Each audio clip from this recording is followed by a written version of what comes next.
Hello, I'm Robert Butler with HireWell Now. Today's video is to show how our clients typically use the Hiring Suite system to make better hiring decisions. Since the system is set up by using units to score surveys, we want to devise a method which is efficient and saves time combing through data at the least cost to your business. So the first step is, of course, having all of your applicants take the 3 surveys, the Johnson Index, the Insure Survey, and the Personality Plus all at once. And remember, you only pay for surveys that you score, not when they're taken.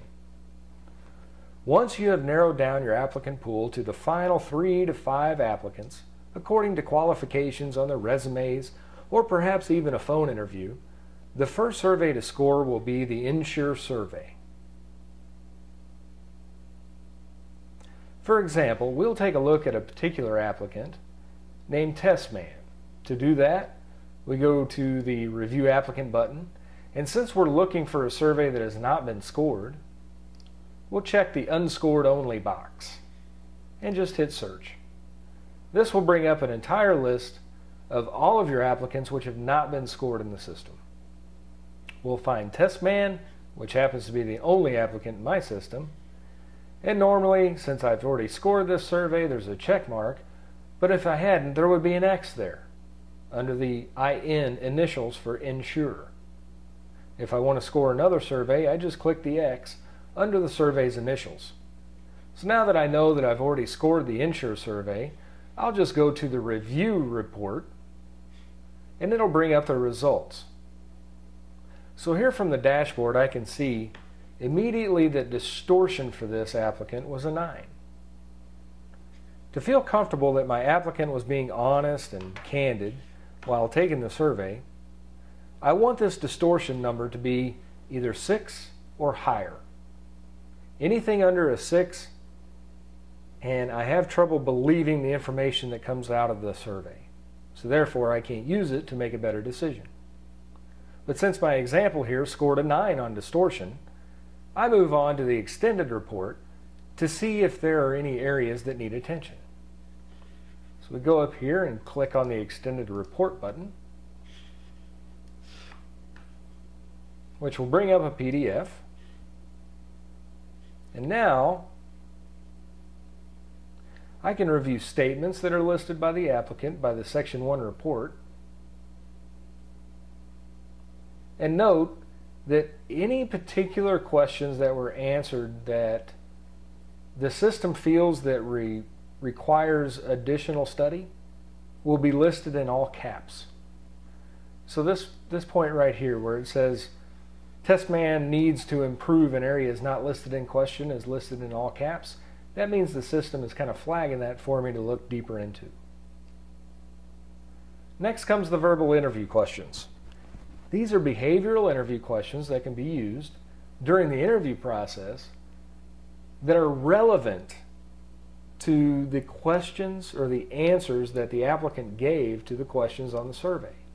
So now rather than looking at random questions that we look up, now we're answering questions that really need deeper probing due to the answers that they gave on the survey.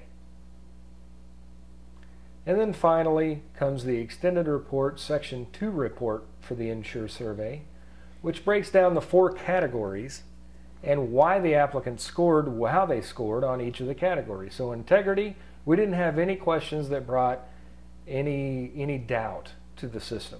However, when we come to substance abuse, the applicant answered uncertain when asked if the media puts too much emphasis on using cocaine and smoking marijuana.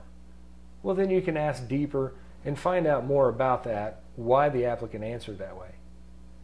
And in reliability, it looks like everything was fine, but then in work ethic, we see several questions that were listed where the applicant was uncertain if trusting anyone at work is a good idea, or when asked if doing too good a job will just get them more work than everyone else. Well, then it's a good policy to ask more questions to that applicant to say, why are you afraid if doing too good a job might get you more work than anyone else? Can you explain that? Why are you not certain about that?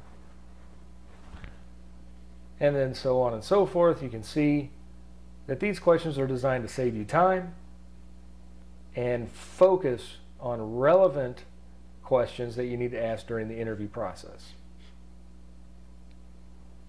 So far, you have only used the 3 units it takes to score the Ensure survey. If your candidate does not appear to have the work ethic, reliability, proper attitude towards substance abuse, and integrity, then there is no need to continue in the process. Therefore, you can save your additional units that are necessary to score the Johnson Index and the Personality Plus survey, which is 10 units. So the next step would be to score the Johnson Index to determine the skill level of your candidate. And finally, if all is well there, you score the Personality Plus to determine if your applicant has the right personality traits for the position for which you are interviewing. For more tips on using the Hiring Suite to make better hiring decisions, go to www.hirewellnow.com. Thanks and have a great day.